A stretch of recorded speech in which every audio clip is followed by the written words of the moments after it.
I'm Corey Branch, Chair of the Transit and Transportation Committee.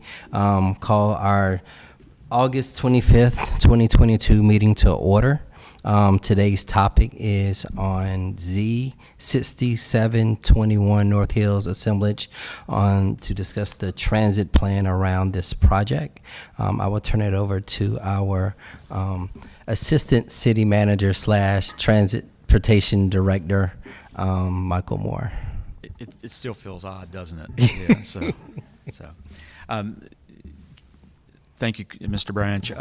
We've got staff here today. We have a brief presentation to go over, just kind of to level set and recap kind of where we are on this rezoning. We also have staff here from transportation and from fire to answer any questions as they come up, and I know we have the applicant here in the audience again today. Travis Crane with Planning and Development has a brief presentation, about 15 or so slides, and we're going to ask him to lead us off and just kind of introduce where we are today. Thank you. Thank you, Michael. Hate to disappoint right off the bat, but I've got a little bit more than 15 slides. But I promise to move through them briskly. So I'll just reset the stage. This is zoning case Z6721. You heard it at public hearing last month. It's a request to rezone just a bit over 11 acres of land. There are 3 or 4 different pods, depending on how you look at it, that are requested for rezoning. They're shown here on the slide outlined with the heavy dark outline. Just to recap, this has been deemed consistent with the future land use map, the urban form map, and comprehensive plan overall, and that's the recommendation that has come from the Planning Commission. They recommend approval 4-1. So the public hearing did open on July 5th, and it remains open today. There are zoning conditions that have been offered to you or have been submitted to you in preparation for the August 16th City Council meeting. And these are revisions that happened between July 5th and August 16th as a result of conversations between city staff and the applicant.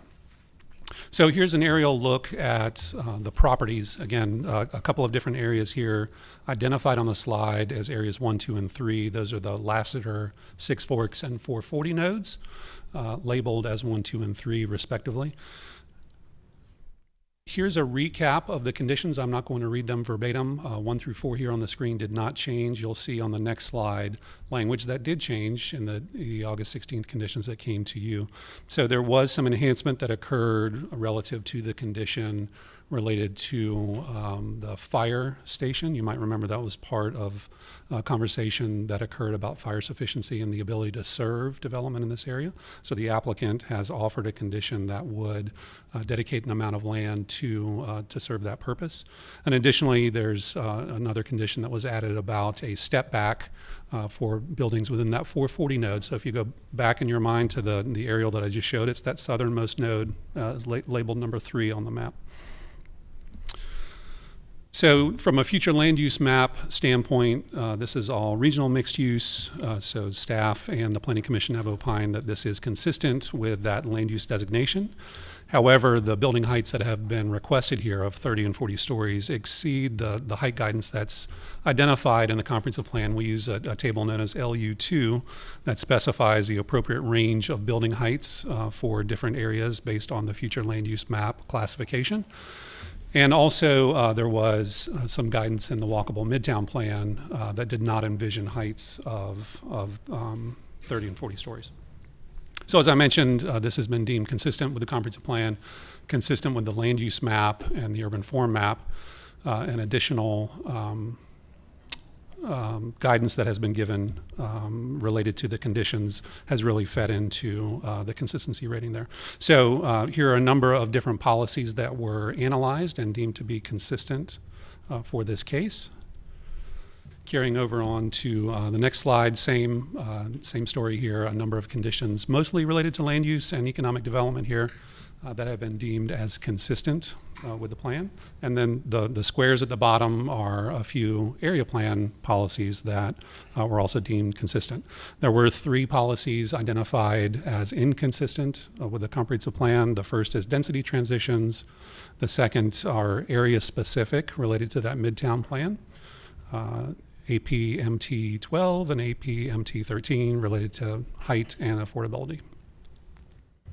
So just to reset, as I mentioned, the public hearing is still open at this point in time and conditions can be amended. However, they must be made more restrictive, meaning they must be more restrictive than the current standard that's been offered to you to date. And if the applicant wishes to submit additional conditions, they must be submitted to staff 10 days before your consideration. So given the way the calendar plays out, that would be possible if new conditions were to be offered by the applicant. They're not specifically offered during the meeting today, but if they were offered to staff by no later than tomorrow, they can be considered for your September 6th meeting. That doesn't mean you have to act on the 6th, but they are there and available for you should you choose to do so. So that's a zoning recap for you. And what I'd like to do is walk through some transportation slides. And first off, I want to thank my friends in transportation planning who helped make these slides and are going to give me the information to provide to you. They're here in the audience. Should you have any detailed questions, I can also answer some if they come up. So I'm going to start with our planning efforts in the area. You might think back to the Midtown Plan that was adopted very recently and think that was a large amount of work, and it was. However, that was not the breadth of the planning that we've done on this corridor. That really started back in 2012, where there was a community conversation about the corridor itself, about the Six Forks corridor. And so that there were some listening sessions and some public engagement points that happened, and that really began the process of the Six Forks corridor planning study. So you see that listed here in the third row, the Six Forks corridor plan. It was adopted in June of 2018. However, the fuse on that effort was fairly long. It was a 4 or 5 year effort. So there was a lot of engagement that happened there, and a lot of touch points with the City Council at the time and with the Planning Commission. It finally made its way through the adoption process and was officially adopted in June of 2018. Now, what happened leading up to that point was there was a transportation bond that was approved for almost $30 million, and that was specifically dedicated for improvements along the Six Forks corridor, and those improvements were placed in the capital improvement program.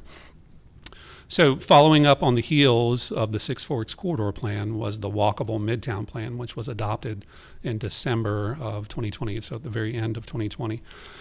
The focus was a little bit different than the Six Forks corridor plan, and you might wonder, why did we do planning studies so close to each other within this area?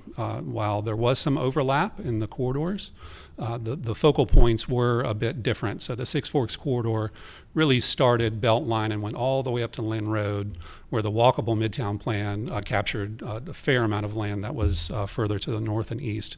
So there was some overlap, but there were different geographic areas. And further, the focus of these plans was a bit different. So the Six Forks corridor plan was really focused on transportation improvements. So from the streetscape edge, if you will, the curb gutter sidewalk, tree lawn, to the other side of curb gutter sidewalk tree lawn, and everything in between. So number of lanes, type of median, bicycle infrastructure, things of that nature. So very focused on capital improvements. The walkable Midtown plan shifted somewhat, and there was a larger focus placed on multimodal transportation and on land use, specifically related to building height or frontage, and that's how we talk about buildings as they approach the street, so the appropriate frontage for that area. And then finally, at the bottom of the slide here, I've got the Six Forks Phase 1 design, and that was approved back in July 2019. And that's the result of, obviously the funding and the transportation bond in the Six Forks corridor plan, where there were a number of improvements that were identified within that corridor. So that's an ongoing project right now. You might have heard some of it from staff or from your constituents, where staff is actively now pursuing design and implementation of those improvements. So I'd like to start out by speaking about the transit facilities in the area. Just to orient you, Six Forks is here, North Hills is this blob in the middle. Let me clear that off for you.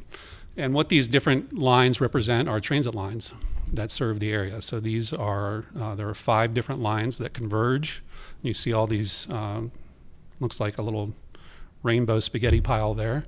That's the convergence of a number of different transit lines that come together right at the site. These are, I think we've got 4 different lines that run at 15-minute headway. So these are high-frequency transit lines that run in the area. And here's a slide out of our Six Forks corridor plan. This gives you an idea of the type of planning that occurred during that planning study. So looking at the appropriate laneage on Six Forks, the type of median treatment that was envisioned, and then everything that happened back of curb here and here, so leading all the way beyond detached tree lawn and sidewalk. One of the big takeaways for that planning effort not only was implementing the new streetscape design within the Six Forks corridor, but was it looking at how we treat bikeways. So one component that was identified in the Six Forks corridor was a fully detached behind the walk bikeway. Well, that was a great idea that came up during the Six Forks corridor plan, and it was incorporated into a text change very recently that was adopted by City Council, known as TC 321. So that now will be the standard moving forward. So that's just an example of how, through the planning process, testing it out on a corridor, we have taken that idea and implemented it citywide. So speaking of bikeway, here's a map of existing bikeway conditions today. The blue lines on Lassiter Mill here and carrying across the street here are existing bike lanes and buffered bike lanes that run, I'll call it kind of east-west on this slide. And this is a slide that shows what would happen from a bike lane perspective with development on this parcel here and this parcel here. So obviously, if you take a look at the map, let's see if I can go back one, you can see a gap that exists. So there's nothing here that carries across Lassiter. There's nothing that comes through Six Forks here. Those orange arrows at the top of the screen eventually connect all the way up to Lynn Road. So that's a long stretch of land, long corridor for the bicycle facilities. So you see a gap in the facility today. If this property were to develop, there would be a requirement, given the UDO standard, of incorporating some bike lanes along the frontage. So it would just be here on Lassiter, turning the corner down and stopping at the frontage there, or at this piece of frontage there along Six Forks. So you'd still see gaps in the system here that the city would have to fill in at some point in time. Or at the very least, it would be an awkward transition for people riding bikes. So I mentioned at the top of this presentation, the applicants offered some zoning conditions, one of which is related to a two-way bike facility adjacent to the property. And so these red arrows indicate, or the red lines indicate, what has been offered. And so you can see those gaps have been filled in here. That would be a result of the conditions that have been offered. Another component here, we're not only looking at vehicle traffic and bicycle traffic and pedestrian connectivity with development of this scale, but is looking at bike share. That's a newer idea that we've implemented in the city within the past 4 or 5 years. So this zoning application has offered a condition that would provide for additional bike share stations. So there are 4 that have been identified or have been offered. There's a trigger point where it could be 3 if there's an adjacent station that's put in by the city. There is an area down here, which was a recent rezoning, Z45 and 4721, that have also committed to offering bicycle share stations. So you can see that now the bike share, along with the bike network that we just drew in, starts to create a much more robust system for bicycle travel. So with that, I'll end. If you have any questions, I'm happy to talk about anything transportation related. I'm happy to talk about anything zoning case related or anything else. Any questions from any of the counselors? Go ahead. Thank you, Mr. Crane, for your presentation. One of the questions this case has brought up is, when is the rest of Six Forks going to get improved? Which I think we call phase 2, but basically Right. south of Rowan to the Beltline, or maybe on down to the intersection at Wake Forest. Do we have an idea of when that happens? That's a great question. Like you mentioned, it's a phased project today. I might lean on my transportation friends in the audience to answer that question. I don't know if someone can jump up. Here we go. Here's Ann Conlon. Hi, Ann Conlon, Transportation. So if you look back at the 2018 quarter plan, there's an implementation table that says that the portion north of Rowan is phase 1 and move forward as it is, and then indicates that the section south of Rowan is likely to move forward in tandem with development because it's so constrained with the existing right-of-way that by doing it with development, it's more cost-effective for the city. So this is sort of how it would move forward. I think we're kind of square in that. Okay, thanks. If I may follow up, as far as any changes, improvements, reconfiguration of the interchange with the Beltline, is that something we're thinking about? Is that something on the horizon? I think that, in that same table, we envision that as an NCDOT project that we'd be working with them on, and it's not currently programmed. Okay. Question, and it's out of the Midtown St. Albans area plan. The bridge from I guess Barrett Drive and Navajo Drive, is NCDOT, do they have any ideas or thoughts of that? Because I know they would need to be engaged for anything like that, for bridges. They build bridges. Yeah, you mean the multimodal bridge, kind of a little bit east of where we are. The multimodal bridge. Yeah, so we just finished an alternatives analysis of that internally, and have been reaching out to DOT just on design criteria about that. We haven't identified funding for it. I mean, we'd certainly work with DOT since we're bridging over, but I think it's envisioned as a city-led project. All right. And the reason I asked that question is because, any other questions for counselors? What I want to do is, I think the applicant is here, and I think they wanted to present and say some things, so I'm going to open it up for the applicant.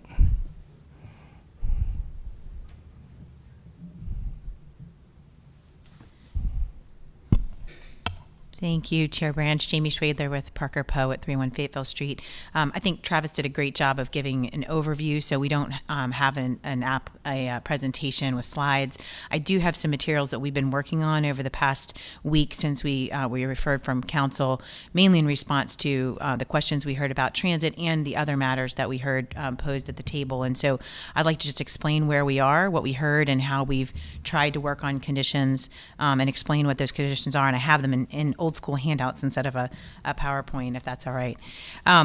So just wanted to start off by saying thank you for the feedback, both from the council and the staff, that we've received so far, because it's helped us kind of go back to roll up our sleeves and think about how we can continue to make the project more straightforward and the zoning more clear. And so what we heard at council was kind of these questions about transit and how the operation of the transit center would work. I think the staff's done a great job in explaining those. I'm happy to revisit any questions that still remain on that. The work that we saw we would be able to really make some progress on are the things that Councilmember Buffkin mentioned and some of the community members had mentioned in prior hearings, which were, now that we've got this commitment to this world-class transit station, can we look at some of the other aspects, including step backs on the only remaining portion that still is adjacent to residential development, existing residential development, which is the Lassiter District node.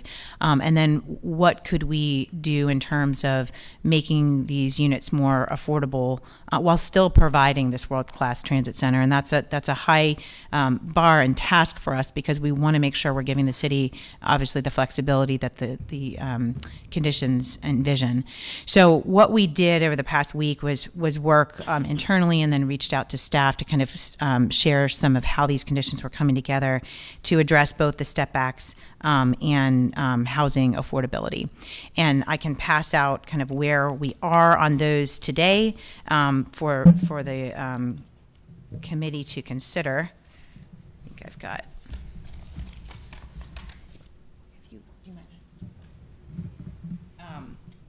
So the first item was the transition at the Lassiter District node. And if you'll recall, during an earlier iteration of the conditions, we had already committed at Planning Commission to a step back, a 12-foot step back on about the 5th floor in the 440 node. And the community, as well as Councilmember Buffkin, asked us to consider a step back on the Laster District node. And I want to thank Larry Helfont for being persistent in that request and bringing that back to us, because I think with the council's direction, we are willing to add that back into the case. That would be new condition number 8, which would read, buildings of 10 or more stories in the Laster District node shall have a minimum 12-foot step back on all building faces adjoining Rowan Street. The step back shall be located above the 1st floor but below the 6th floor. And again, that was a language that was already submitted into staff and in discussions. It meets what both the representatives of the Midtown CAC had requested in earlier meetings that we conducted with them voluntarily throughout the process. And I think it also responds to the call of the council in looking at that transition that we've already added on 440 and adding something very similar that you see in condition 7, which applies to the 440 node. New condition 8 would make that same transition at the Laster District node to provide some relief for those adjacent neighbors on Rowan Street. The second item that we worked on this past week was looking at affordability. And again, we've really struggled with that in terms of what's the appropriate thing to do here. We heard a lot about making things affordable for the folks that were going to take the transit center to work here. And how do you make that condition viable while still sacrificing an incredible amount of land for the transit center itself? And based on some of the comments we heard from the council table, and including Councilmember Buffkin, we rolled up our sleeves and looked at what the Midtown plan said. And I'll pass that policy out that Mr. Crane mentioned on affordability. Thank you. This is policy APMT 13. And it states that rezoning proposals that request 7 or more stories of height, which apply here, and include a residential component should include affordable units. At least 10% of the additional units beyond the current entitlement should be affordable at 80% of the AMI for at least 10 years. Well, the additional units beyond, technically the policy doesn't squarely apply here because we're not saying we're absolutely doing multifamily and we're absolutely building above the entitlement. We've really gone on our way to constrict ourselves to building the same or less entitlement, kind of growing up, not out. But even if you apply the policy to this case and look at what 10% of additional units would be, we looked at what the AMI is in this area and then compared those rents across the city as well as the downtown and midtown area. And so what I'm passing up now is looking at what the Raleigh AMI is. At 80% AMI, what is that number? And so for a one-person household, the annual number is about $59,000, about $60,000. If you look at how the federal government has defined affordable, what they look at is the rent buying power at 30%. So rent should only be about a third of one's income. And you get to the number on the right-hand side at monthly, that would equate to about $1,500. So looking at if we want to answer this generic question of what 80% AMI means for Raleigh, it's about $1,500 a month for a one-person household. And then we looked at what the Raleigh area average unit size. So we went to data available for existing high-rise construction, similar to what would be in place here. And we looked at these units that were already constructed throughout the city and took an inventory. And the average unit size was about 912 square feet. When you compare that to the Raleigh area Class A market rent, we looked at the rent for downtown and midtown, which was about $2.22 a square foot. And we looked at Raleigh overall, which was $2.08 per square foot. Now, to try to compare apples to apples, we used the midtown rent. So not only are we looking at what 80% AMI is, how are we going to compare that to what the average unit size is and rent in this midtown area? We're trying to get to the intent of this midtown plan. And once you take that $2.22 a square foot and you divide it, you take the 80% AMI rent and factor in the $2.22 per square foot, you come out with an affordable square footage, which is about 675 square feet. So looking at what an quote unquote 80% AMI unit would be in the Midtown area at that average market rent, it would have to be about 675 square feet in order to meet this metric of 80% AMI in the market that we're dealing with. So we use that data to kind of back in to this concept of, can we include what are commonly called micro units? Can we include a certain percentage of the multifamily units that we could build in the area that's most impacted, which is, of course, the Six Forks node, which we're asking for the 40-story commitment and has the transit center. Can we put these micro units where we're asking for the most height and where the transit center is to make them most accessible for the workers that would be visiting North Hills, working at North Hills? And that's a comment we heard throughout this case in terms of, are you providing something that somebody who works here could live here? So to do the most good in the place that makes the most sense and consistent with the Midtown plan, we looked at how that could translate into a zoning condition, and we came up with zoning condition number 9, which states, in the Six Forks node, if a building includes multifamily dwelling units, a minimum of 10% of the building's total multifamily dwelling units shall have a maximum size of 600 square feet. So we're doing that in the Six Forks node because that's where the transit center is and that's where we're asking for the most height. We're saying if a building includes multifamily dwelling units, so that if we build multiple buildings over time, the staff isn't stuck trying to figure out how they calculate that. Each building will have this minimum 10% if it includes multifamily units. And then we use 10% because it's analogous with what that Midtown plan policy says, and we believe it actually exceeds what that guidance says, because that guidance says only 10% of the units over the existing entitlement. This is 10% of the units built as multifamily would be limited to this condition. And then we came to the 600 square feet because once you look at that calculation of this 10% of units at 80% AMI, what does that mean in real life? Well, the math says it means 675 square feet, and we're restricting ourselves even further down to be more in line or exceed the Midtown Plan policy guidance of 600 square feet. So theoretically, even more affordable than what the Midtown Plan policy APMT 13 would otherwise require.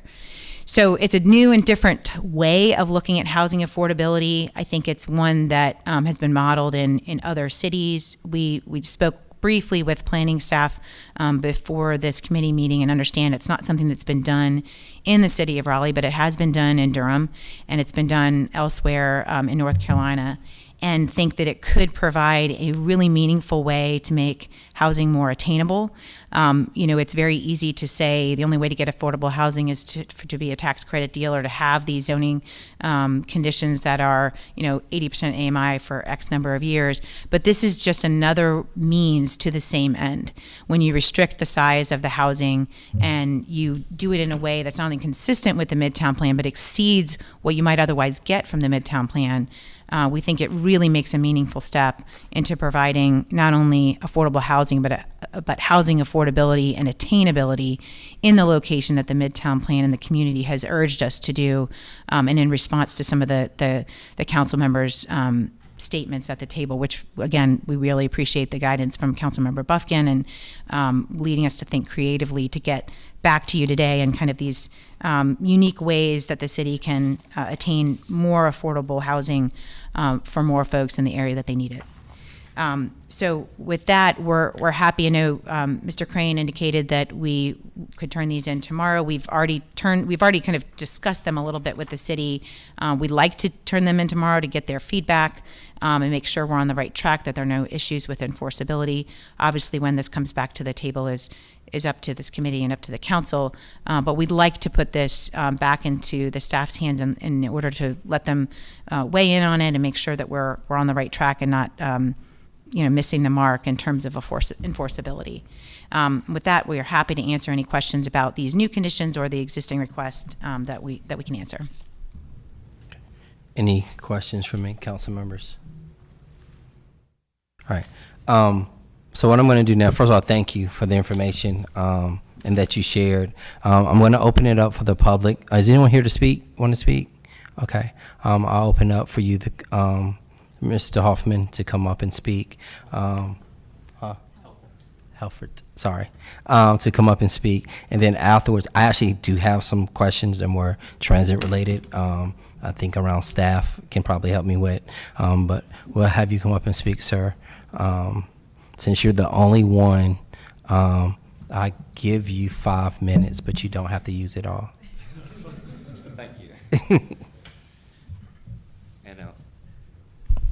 Larry Helfont. I'll try not to use my 5 minutes to give you a break. First, thanks to the acknowledgement from the lawyers here today, and they have been a pleasure to work with. We're still adversarial, but they still are a pleasure to work with. Couple of things that you raised some of the questions that I would have asked too. And the first one, let's address Six Forks Road. I've asked transportation to assure that there is enough clearance with this rezoning such that if you apply the width that's being used from Rowan and north, you'd have enough road clearance, including the sidewalks and the bikeways. I've also made the point that if you look at the bikeways that'll be on Six Forks on the east side, they're going to abruptly end. And one of the reasons they're going to end is because the buildings like Bank of America, the Cap Trust building, were built too close to Six Forks. So that's why I asked for the clarification. It would be nice to have the ability to run a bike path all the way down and back into the direction of the bridge that you were talking about earlier. But right now there is no provision for that. If you want to have development costs, that's great, but there won't be any development on that side that I'm aware of. So the applicant's doing their job. They're providing what they need to do on the one side, but the other side is still going to be a quandary, which raises the other point. In the conditions as I saw them, they're allowed, I think, a 0-foot setback from the right-of-way, which means the buildings will be right on top of the road. And unless you make sure that you have the clearance for a possible improvement to Six Forks, you're going to regret the same mistake that was exercised on the other side of the road. So I wish you'd look into that. The other thing I wanted to bring to your attention is affordable housing. We are on the precipice of losing perhaps 1,000 units of a price point somewhere between $1,200 and $1,300 per unit, and these units are larger than 600 square feet. We made progress with the Navajo Road project, and they provided affordable housing comparable, I think, to what they're losing. There are still 2 other projects you're going to hear about very shortly. So affordable housing at nominal price points that are affordable is at risk.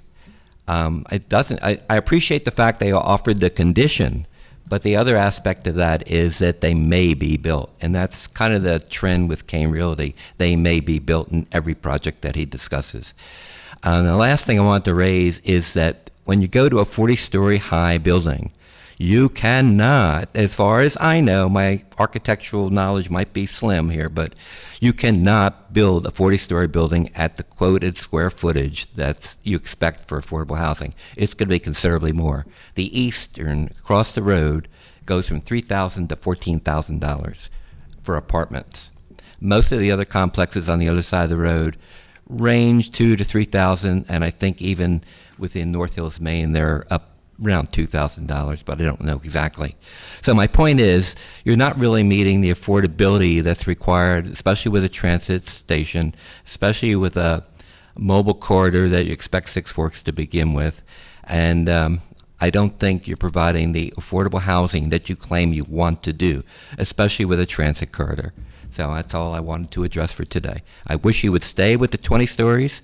They can be more reasonably afforded, they can be more reasonably be built, and they have a better sense of people within the building have a sense of what's around them. At 40 stories, they're going to get a nice view, but they'll have no idea of what's around them. Thank you. Thank you, sir. Question, go ahead. Yeah, I have a few questions. I think they are for the attorneys, though. Okay. Thank you, sir.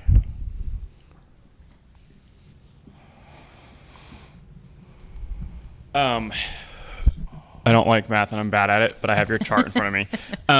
The price per square foot that you were using in this calculation, did you factor into that the eastern building that was constructed? I think that I might call on, Bonner to help me out on here because we pulled a lot of market data from their database. That's CoStar, which is a market analysis entity, and they have vetted numbers. I'm not sure whether their numbers would include the Eastern. I would assume they would, though, because they have regular updates on that. And the Eastern is also larger units, which are, and the upper end of that range is the large penthouses, which are obviously far more expensive. Right, but regardless, you opine in this chart that 675 square feet would be around that 80%, but your condition is actually for 600 square feet. So those may actually end up be renting a little bit less than 80%. That's correct. We knew that the numbers are based off of third parties that we can't independently verify, and so we wanted to make sure that the council felt there was buffer in there, and so we went 675 was where we saw that inflection point of affordability at 80% AMI. So we wanted to go significantly below that so that everybody was comfortable that these would be more affordable units. And I would note that in contrast to previous zoning conditions, this is a persistent condition. Once these units are built, they're built, and that affordability will persist throughout the duration of the life. You're not going to knock down a wall and combine them into it. Yeah, no, that would be very atypical. Yeah, so I think this is an interesting way to approach this issue, right? Because as you pointed out, these are not getting any direct subsidy or income restriction. So, and there's no time limit on them. And a lot of times when we see affordable housing conditions offered, it's affordable for 5 or 10 years and then it flips. But building the space locks it in, really, on what you can charge per square foot. And I mean, it was not too long ago that I was a young professional looking to rent something and could not find it. I would have probably jumped at a micro unit option. And so I really like that idea. And there's no time limit on it. It would just go in perpetuity. There was a question that was raised by Mr. Helfont about how you may do it, but I read this condition that if any building includes multifamily, I guess of any height, you're going to do this 10% micro units. So even if you get to site plan and you don't go to 30 or 40, this whole exercise may have been fruitless, but if you end up just doing 7, 12, you're still going to do 10% at 600 square feet. If you do any building there, basically, of any height, you're going to do this. Correct. Any building that contains multifamily would have this condition in it. And the reason we did it that way is that you're... In that node, yeah. In that node, exactly. And we think to be viable, just to continue the success of what North Hills has shown, these buildings are going to have a mix of uses. And so doing it on a per building basis is better for enforceability over time than saying units on the node or whatnot, but measuring on a unit on a by building basis.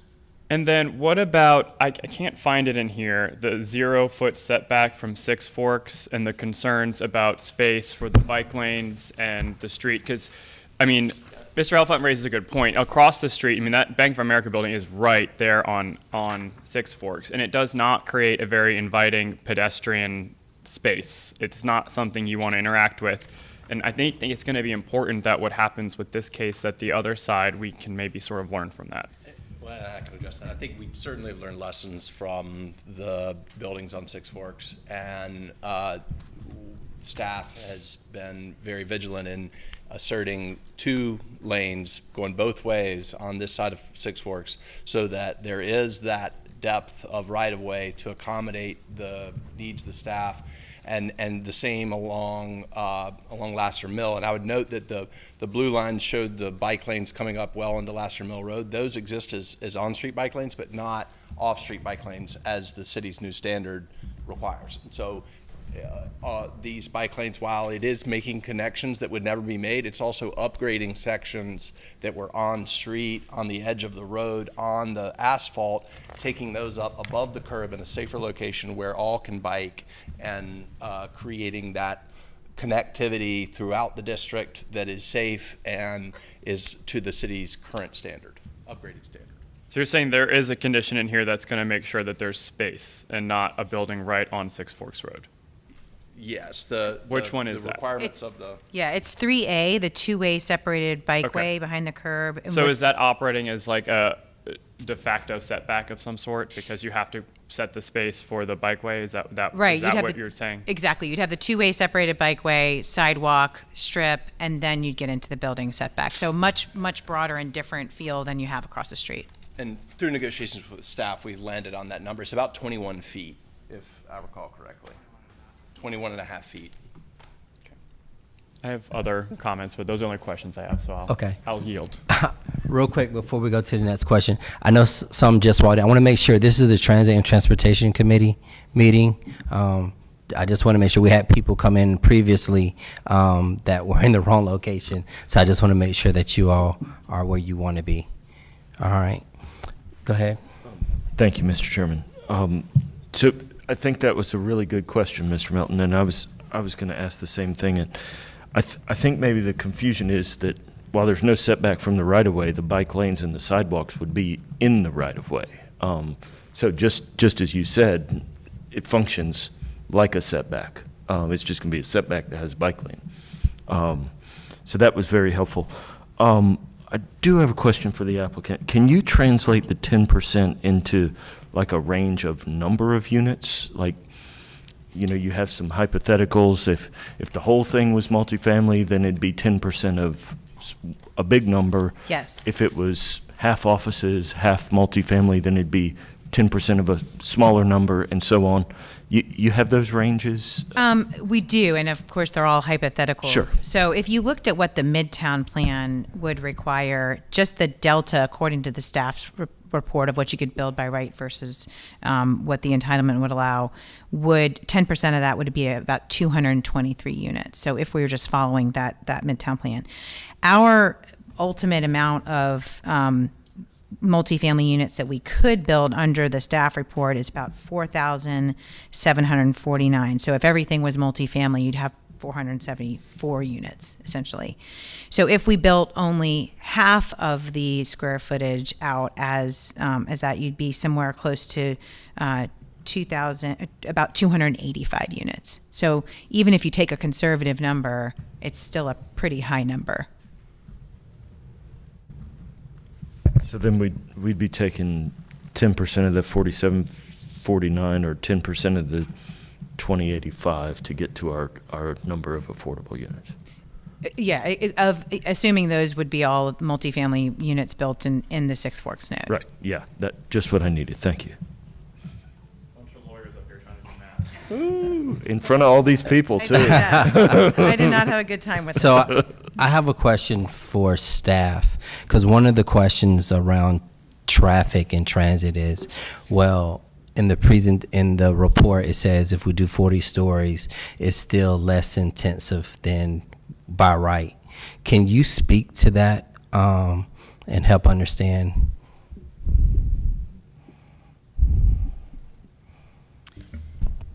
Hi, yes. So what we are learning through best practices in the industry, and specifically in this case, because we've gotten some local data that we've been using in this case, is that traffic generation, how many car trips somebody takes from one unit, really varies by context. And as an area urbanizes and operates more like a center city context, you get fewer trips per person. So what we saw is that parts of North Hills now are already operating in a frame where you're getting fewer trips, and then parts are kind of still operating in a more suburban way, north of Lassiter Mill. You've got more parking lots around buildings there, and it just has a different feel. So what we felt that with the addition, filling in and making that more urban, along with the conditions on transit and bikeway connectivity to connect all the gaps up, that it was appropriate to start estimating how those trips would happen in that more urban way. And when you do that math, you actually see that there's a you're getting fewer trips per unit, and so you come in like a little bit above in some peak periods, a little bit lower in some, but below what was our TIA threshold. So let me know if I'm being too technical. So this is how I understand it. Because of an urban footprint, what you have normally is trips. If a person was in a suburban footprint, me driving to store A, and then maybe walk into maybe store B, but then if I need to get to store C, it's across the street. So I have to get in my car and drive to store C. Those trips are calculated a certain way historically. But with this, because of the density and everything that's there, it's like one drive in, and then the rest is either walking or scootering to carry you, or biking. So from a car vehicular standpoint, it's reduced. And then when you put in the number of residential on top of it, because they're living there and everything, that also is reduced, because if they want to go eat or shop, they're walking and they're not driving to it. Is that a good? Yeah, you said it better than I did. That's right. Hey, that electrical engineering degree paid off. So that was helpful for me, and hopefully did that. You translated that very I translated it. Okay. But yours was very easy. Okay. That's why you're our chairman. All right, because that was helpful, because we received questions about that, and I wanted to make sure it was addressed here today. There's another question I have. I can't think of it right now, but I think you had another question. Or did you? Any of y'all have another? Did you have another question? No, I just had some general comments, but I can Go ahead and make your comments while I got to find my question. Yeah, I didn't really know what to expect from our committee discussion, to be honest, and I wasn't sure how the conditions were going to change. But when I think about this case, when it first came from Planning Commission to now, there's been, I think, a ton of movement in the right direction.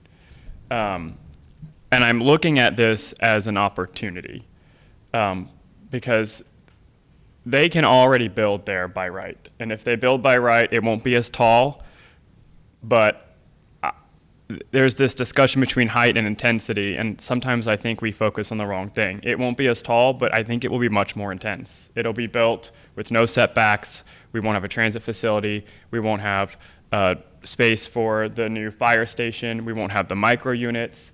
They'll probably build the full entitlement out right up to the right-of-way. It'll be similar and not pedestrian-friendly to the other side. And I think it'll really set us back. I think it'll set the city back from providing meaningful transit connectivity to this region. I think it'll set us back from access to green space and creating walkable, healthy and communities where you can bike or scooter. And so I think we need to look at this as an opportunity and then look at these conditions and say, is this enough now to move it forward or not? And for me, I'm at a place that I'm ready to move this forward. And I am concerned that if the case is denied, if the applicant pulls the rezoning request, we're going to look back, all of us will look back in 5 or 10 years or 2 years and think what a missed opportunity that was, when we're struggling to figure out transit and the fire station still needs to be replaced and buildings are built right up onto the street. And so I think we should seize this opportunity, and I thank everybody for their work on these conditions, even the math chart, because that was helpful. All right. I actually did find my question. At some point, can I use my last minute? I'll let you use your last minute now. Come on.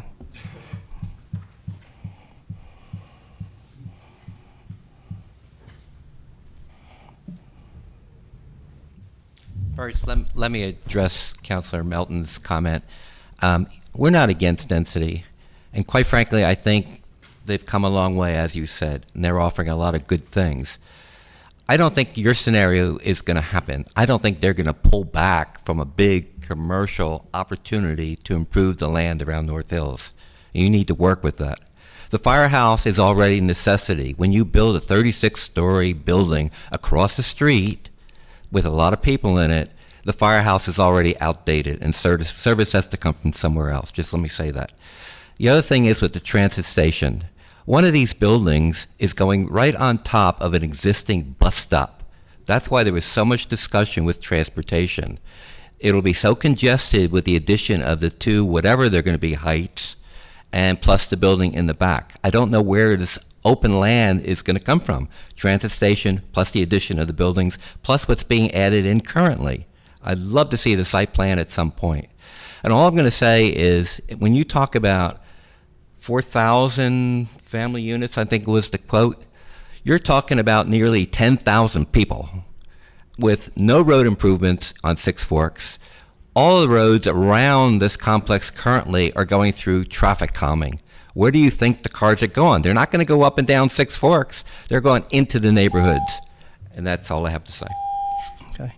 Thank you, sir. I'm actually glad you made those comments because it led to one of my two questions.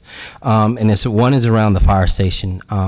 It was mentioned that, currently there's a 36-story building there, which we would need a ladder truck for anyway. So my question is, if this zoning case, say it is denied, what are the plans to ensure that the current buildings have coverage? Good afternoon, Lowell Smith, Assistant Chief of Operations. Currently, the closest ladder truck coming to the high-rise developments in the North Hills is coming from the Station 6. So this brought to light, obviously, the need for a ladder truck for those new buildings that's being proposed, as well as what's already there. As far as what we've got on the CIP or in the process for redoing Station 9, I can't speak to that other than the fact that there will be a need for a ladder truck in the North Hills area to respond to high-rise incidents. Okay. Go ahead. Thank you, Chair. I want to point out, too, that this was an inherited problem, and it's not just North Hills East. I wish that we could move this map in front of us to the left and up, because there's also 20-plus story buildings that we have approved that councils previously have approved that will also need ladder truck service. So this is an inherited problem that we are being dealt with that we now have an opportunity to solve. So I'm feeling very much, just for this one reason alone, an opportunities in front of us to put out this fire, if you will, right this moment. For many challenges that previous councils have put in front of us. Okay. All right. Thank you. One of the questions that came before us was around wind tunnels. I wonder if the applicant or if staff has any comments. It was an email that I saw. They were concerned about the height in wind tunnels. If any analysis or anything has been done. Yeah, I think I know that there's wind tunnel effects that have been experienced. You feel it in Fayetteville Street, and often it's when there's a lack of variability in the verticality, and that's partly what we're pursuing here. Is not one persistent height, tall buildings, but a mix of different heights, and that's what we have throughout North Hills now. It's what creates a dynamism to the skyline that makes it interesting and makes their to be waypoints and wayfinding that people can say, I'm by the tallest tower or whatever. But also we do wind studies with every one of the buildings that we construct. And so we're mutually aligned to make sure there's no wind tunnel issues, and we hire engineers to study that. Okay. All right. Thank you. Any other question from council? Any comments, any thoughts, motions on pulling this back to council? I do have a comment. Sure. And Mr. Melton, your comments are well taken. I tried to express the same thing the first time we heard this case on July 5th in the spirit of this is an opportunity. That may have gotten lost in a list of concerns, but what we have today is responsive to those concerns. There's never going to be a perfect project, but this is movement in the right direction. I did hear that the conditions haven't been reviewed by staff. I'd value that input and feedback from the staff. But I'd be supportive of moving this out of committee without a recommendation today, if that was acceptable to the committee. Is that your motion? I will make that motion. So moved. Is there a second? Okay, it's been moved and properly second to move this out of committee without a recommendation. All those in favor say aye. Aye. Aye. Those opposed have the same right. So it's moved out. One thing I do want to say is that, again, the door for conditions is still open. And even when this comes back to council on September 6th, when I report this out, that does not, and this is comment strictly for the public as well, that does not mean that council may vote on it on the 6th, but that option is there. So a lot of that will depend on the conditions that are brought forth between now and that date. So with that said, this meeting is adjourned.